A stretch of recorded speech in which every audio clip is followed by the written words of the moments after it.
कुंभ राशि के दोस्तों नमस्कार। आज 1 जुलाई मंगलवार। दोस्तों, नया महीना, नया जोश, पूरे आत्मविश्वास के साथ आपको इस महीने में अपने आप को आगे बढ़ाने का प्रयास करना चाहिए। दोस्तों, इस समय अपने बिजनेस पार्टियों के साथ संपर्क में रहें। आपको उचित आर्डर और नए अनुबंध मिल सकते हैं। काम सही समय पर पूरे होते जाएंगे, लेकिन अपने सामर्थ्य से ज़्यादा लोन ना लें। आर्थिक मामलों में भी सोच समझ कर निर्णय लें, क्योंकि लोन पहले ही बहुत ज़्यादा हो चुका है। तो आपको तो इस समय चाहिए कोशिश कि कर्ज अपना जो पहले वाला है उसको उतारने की कोशिश करनी चाहिए। महत्वपूर्ण प्रोजेक्ट पर पैसा लगाना भविष्य में फ़ायदेमंद रह सकता है, लेकिन निवेश में पैसा लगाना इस समय सोच समझ कर ही चाहिए आपको। बहुत ज़्यादा पैसा इन्वेस्टमेंट ना करें, थोड़ा थोड़ा इन्वेस्टमेंट करते हुए आप आगे बढ़ते जाएं। इस समय अपने कार्य क्षेत्र में किसी के साथ भी बहसबाजी में ना पड़ लें, वरना संबंधों में दरार आ सकती है। दोस्तों, कभी कभी आलस की वजह से आपके कार्यों में रुकावट भी आ सकती है। किसी प्रकार की दुविधा की स्थिति में अनुभवी व्यक्ति की सलाह आपके लिए उचित रहेगी। आय का स्रोत पूर्ण शुरू हो सकता है। किसी जरूरतमंद व्यक्ति की मदद करने से आपको खुशी मिलेगी। आपके विनम्र स्वभाव की वजह से घर और समाज में आपकी तारीफ होगी। ध्यान रखें कि भावुकता में आकर आप जल्दबाजी में कोई गलत निर्णय ना लें, इसलिए दिल की बजाय दिमाग से काम लें। अपने महत्वपूर्ण और मूल्यवान वस्तुओं का विशेष ध्यान रखें। उनके खोने का या कहीं रखकर भूलने की स्थिति बन सकती है। इस वजह से आपको परेशानी ना हो, इससे पहले ही थोड़ा सतर्क हो जाएं तो अच्छा है। कार्यस्थल की सभी गतिविधियों पर नज़र रखें। इस समय कर्मचारी या कोई बाहरी व्यक्ति आपके खिलाफ कुछ षड्यंत्र ना रच दे, इसका भी आपने ध्यान रखना है। इसका असर आपके व्यवसाय की कार्यप्रणाली पर भी हो सकता है। दोस्तों, हर मामले में आपको सफलता देने वाला रहेगा। ये समय लाभ के मार्ग पर शस्त्र होंगे। अगर किसी को धन उधार दिया हुआ है तो हो सकता है आज उसकी वापसी की उचित संभावना बनी हुई है। घर के लिए किसी खास वस्तु की शॉपिंग भी संभव है। किसी धार्मिक स्थान पर थोड़ा समय व्यतीत करने से सुकून मिलेगा। घर अथवा व्यवसाय से संबंधित कोई भी फैसला जल्दबाजी में लेने से बचना होगा। किसी भी बाहरी व्यक्ति का हस्तक्षेप अपने परिवार में ना होने दें। योजनाएं बनाने से पहले अच्छी तरह सोच विचार कर करें। जो योजना पे आप काम करना चाह रहे हैं उसके लिए थोड़ा समय दें। कारोबार में कुछ नए संपर्क बनेंगे और उनसे फायदा भी होगा। आपका अपने काम के प्रति पूरी एकाग्रता रखनी होगी। आपको नई उपलब्धियां मिलेगी, लेकिन अपने कार्यों के बारे में किसी से बात ना करें, वरना कुछ लोग बाधाएं भी डाल सकते हैं। ऑफिस में व्यवस्थित माहौल रहेगा। घर में सुख शांति का माहौल बना रहे, इसका आपने प्रयास करते रहना है। दोस्तों, गाड़ी की जितनी स्पीड बढ़ाने चाहते हो बढ़ा लो, लेकिन गियर से बदलाव लाना होगा। गियर में बदलाव तो लाना ही पड़ेगा अगर गाड़ी की स्पीड आप बढ़ाना चाहते हो। वह गाड़ी चाहे 4 गियर वाली हो या 8 गियर की हो, जो गाड़ी स्पीड की हो, जो गाड़ी ज़्यादा स्पीड की हो, अगर और स्पीड बढ़ाना होगा तो गियर पे गियर बदलते जाएंगे। लेकिन पीछे जाना है तो तब एक ही गियर काफ़ी है। दुनिया में हर गाड़ी में पीछे जाने के लिए एक ही गियर होता है, चाहे वो कौन सी भी गाड़ी हो। लेकिन आगे जाने के लिए 5 से 8 गियर होते हैं। बैक जाने के लिए अपनी गाड़ी की स्पीड को रोकना पड़ेगा, तब पीछे का गियर काम पड़ेगा। आगे जाने के लिए सब बदलना पड़ेगा। तो इसलिए अपने जीवन में भी कुछ बदलाव लाएं। आप आगे की ओर बढ़ें, स्पीड रखें, चाहे कम स्पीड रखें, लेकिन आगे बढ़ते जाएं। दोस्तों, इस समय अपनी वाणी पर कंट्रोल रखें। किसी को भी कड़वे शब्द ना कहें। बोलने से पहले थोड़ा सोचें, क्योंकि कोयल भी काली होती है, कौवा भी काला होता है। कौवा जब आपके घर के ऊपर बैठकर बोलता है तो आप उसे भगा देते हैं, और कोयल की आवाज़ को मंत्रमुग्ध होकर सुनते हैं। रंग में फर्क नहीं, बस आवाज़ मिठास में फ़र्क है। इसलिए आप अपनी वाणी इतनी मिठास घोलें कि लोग आपके पास बैठ, लोग आपकी बात सुने और लोग आपसे बातचीत करना पसंद करें। दोस्तों, बड़ा आदमी बनने से पहले एक अच्छी सोच वाला इंसान बनने की ज़रूरत है।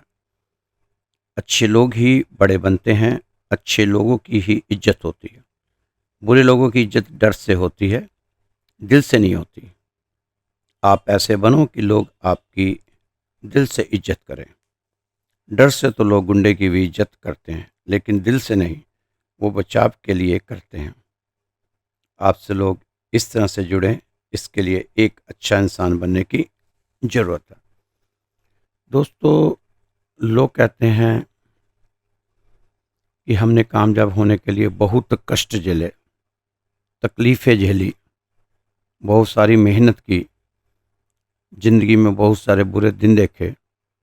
मेरे दोस्तों, एक बात याद रखो, आपने कुछ नहीं झेला, क्योंकि ना कष्ट झेले जाते हैं, ना बुरे दिन होते हैं, ना मेहनत होती है। याद रखना, लाइफ में एक प्रोसेस होता है। जब भी हमारी कोई बहन माँ बनती है, क्या वह 9 महीने का टाइम है, वह समस्या है? नहीं, वह एक प्रोसेस है जो सबको निभाना पड़ेगा। उसी तरीके से कामकाज कामयाब होने के लिए भी एक प्रोसेस है जो कि हमें पूरा फॉलो करना ही पड़ेगा, तभी उसमें काम होंगे। उसमें संघर्ष भी होगा, चुनौतियाँ भी होंगे, कष्ट भी होगा, दुख भी होगा, पीड़ा भी होगी, सब कुछ होगा। फिर कहीं जाके कामयाबी आखिर में आपके हाथ आएगी। वो एक प्रोसेस है। तो इसलिए अपने काम को तकलीफ़ें ना समझें, मेहनत करते जाएं और उस प्रोसेस को निभाते हुए आगे बढ़ते जाएं। दोस्तों, आपका एक बहाना यह भी होता कि परिवार वाले नहीं मान रहे, लोग नहीं मान रहे, समाज वाले नहीं मान रहे, लोग साथ नहीं दे रहे। आपको बात पता होनी चाहिए, समझ होनी चाहिए, समझने की ज़रूरत है कि आपका परिवार, समाज, रिश्तेदार 1% भी गलत नहीं है। आप अपने एंगल से सोचते हैं, वह अपने एंगल से सोचते हैं। आपके सोचने के तरीके की वजह से उनका सोचने का तरीका नहीं बदला, तो उनके सोचने की वजह से आपका सोचने का तरीका कैसे बदल सकता है? दोस्तों, नौकरी हो चाहे बिजनेस, कामयाब वही होता है जो अपने काम को मन लगाकर करता है, और जब उस काम को करता है तो उसमें रम जाता है। किसी भी काम को ज़बरदस्त तरीके से करते हो ना, तो उसमें सफलता मिलती है। कोई ज़बरदस्ती करवाता है तो सफलता नहीं मिलती। आर्मी में आप जाओ, कोई सिपाही से भर्ती हुआ तो एक आदमी 15 साल के बाद सिपाही ही रिटायर आ जाता है। वही दूसरा सिपाही से भर्ती हुआ और वो सूबेदार, मेजर तक रिटायर होता है, क्योंकि उसका मन उसमें रम गया था, वो उसमें सफल होकर वापस आया। और जो सिपाही भर्ती हुआ, सिपाही में वापस आया, इसका मतलब वो सोच रहा था कि कब मेरा ये समय हो और मैं रिटायरमेंट लेके घर जाऊं। इसलिए किसी भी काम को आप दिल से करेंगे तो उसके रिजल्ट आपके पास बहुत ही बेहतरीन सामने आएंगे। आप एक बार करके देखें। दोस्तों, समय चाहे जितना मर्जी दिक्कत वाला हो, लेकिन आप एक उपाय कर लेना। आप किसी की निंदा करने से बचें, ईर्ष्या द्वेष करने से बचें, क्योंकि निंदा, ईर्ष्या, द्वेष शनि और राहु ग्रह को खराब करती है।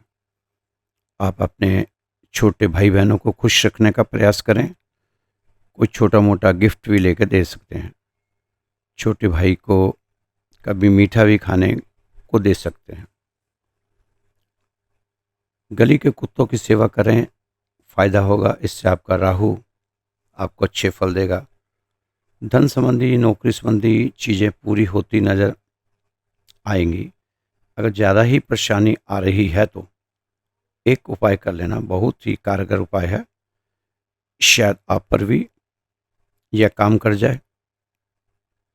आप रात को सोते समय अपने हाथ साबुन से साफ कर लेना और अपने नाखूनों पर थोड़ा सा सरसों का तेल लेकर मालिश करना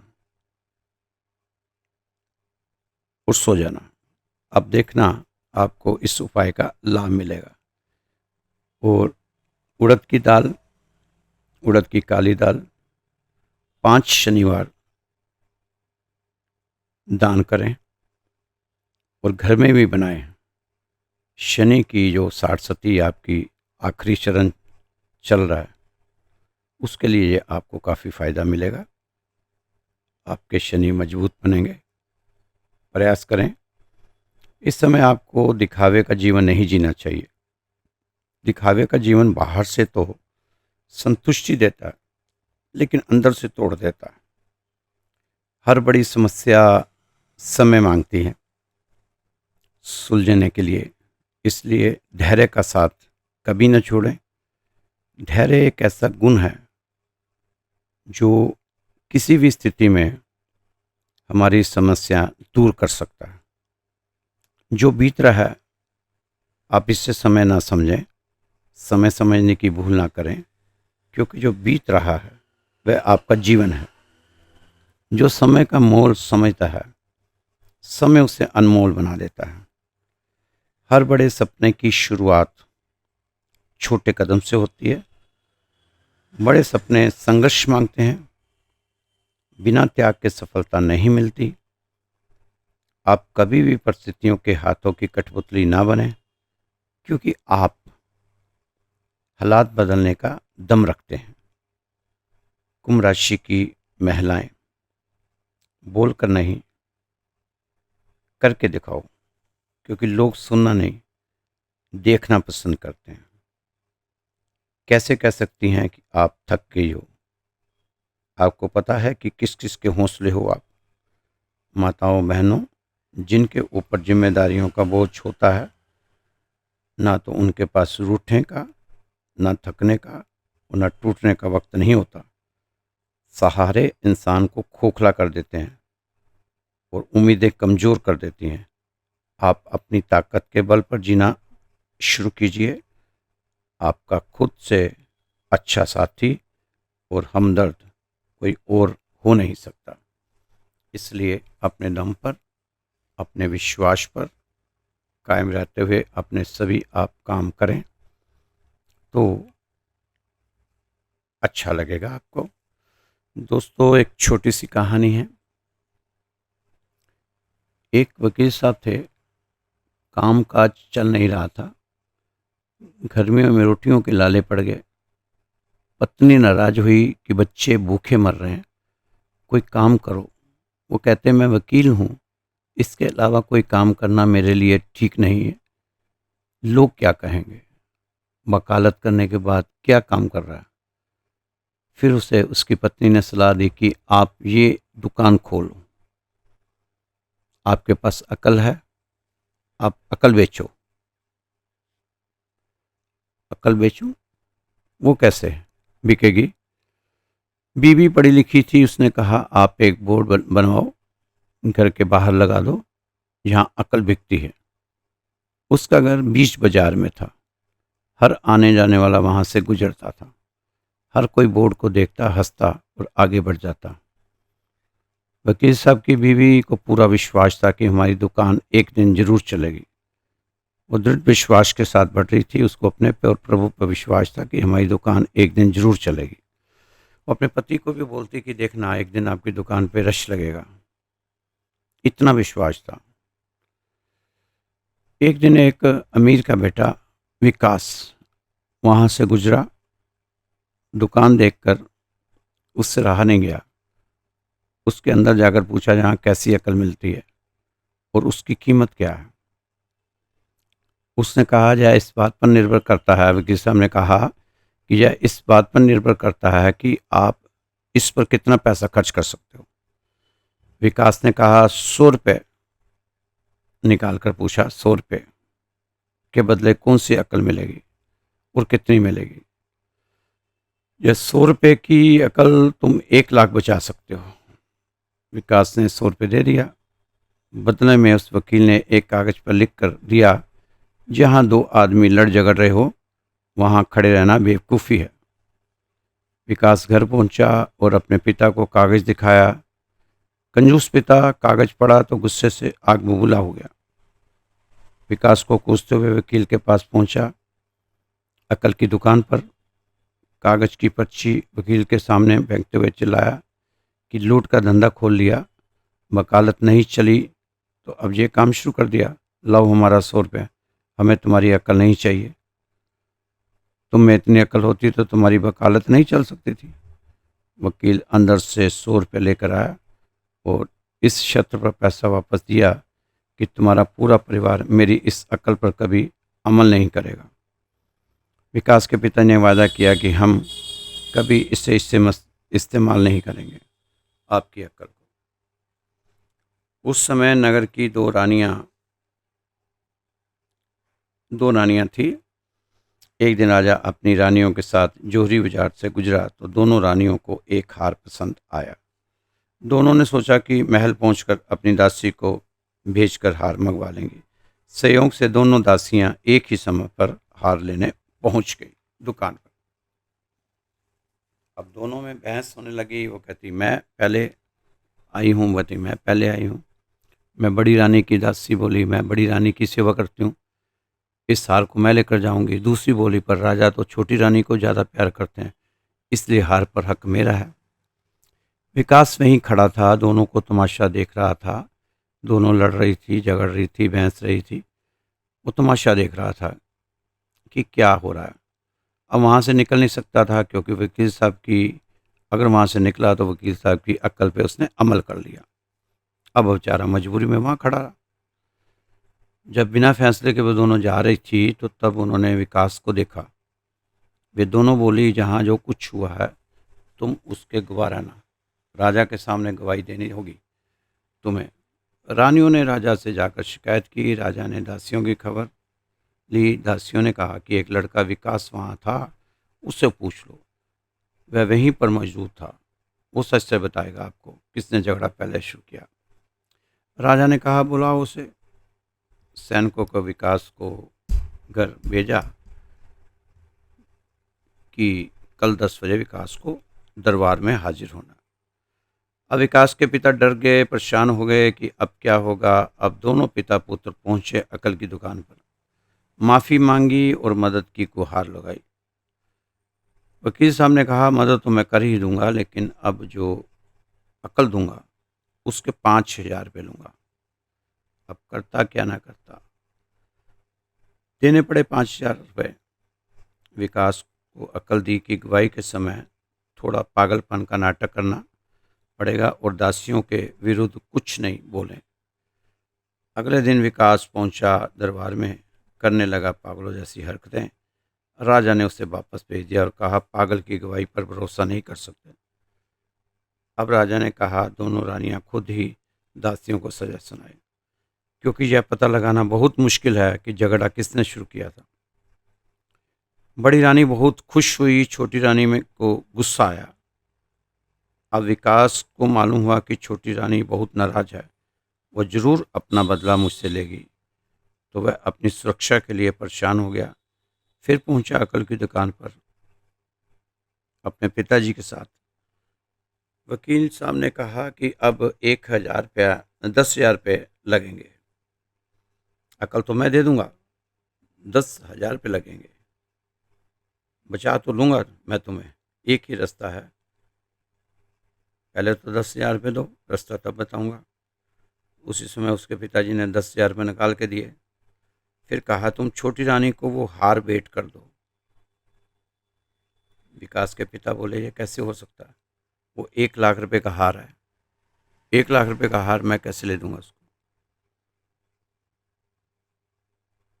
तो वकील साहब ने कहा 1,00,000 का हार नहीं लेके दोगे तो बच्चे की जान जाएगी, फिर क्या होगा। आपकी बच्चे की जान की 1,00,000 कीमत है क्या, एक ही बच्चा है आपका। तो अगर हार नहीं लेके दोगे तो उसको फांसी होगी। अगर रानी ने राजा को भड़का दिया इसके बारे में तो फिर क्या होगा। तो वो घबरा गया। फिर उसने हार लिया, हार लेकर रानी को बेच दिया और अपनी जान छुड़ाई। अब वकील साहब ने कहा कि पहली बार जब आए थे 100 रुपये की अकल से आप 1,00,000 बचा सकते थे, आखिर आपको वो हार लेकर देना ही पड़ा ना 1,00,000 रुपये का। तो फिर मेरी 100 रुपये की अकल से आपका 1,00,000 रुपये बचा था, लेकिन आपने उस समय कितनी बड़ी गलती की कि वो मेरी अकल मेरे पास छोड़कर चले गए।